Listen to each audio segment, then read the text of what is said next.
Installing my brand new RAM into my gaming PC. First, let's shut it down. Open up the case. Before we put the new RAM in, we gotta take out the old RAM. 1, 2, 3, and 4. Old RAM is out, it's time to install the new RAM. Push it in till you hear the click. 1, 2, 3. The last one has my name printed onto it, by the way.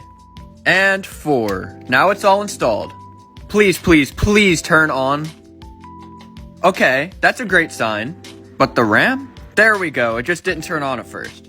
Wow, it actually looks nice. Everything seems to be working great, so the upgrade was a success.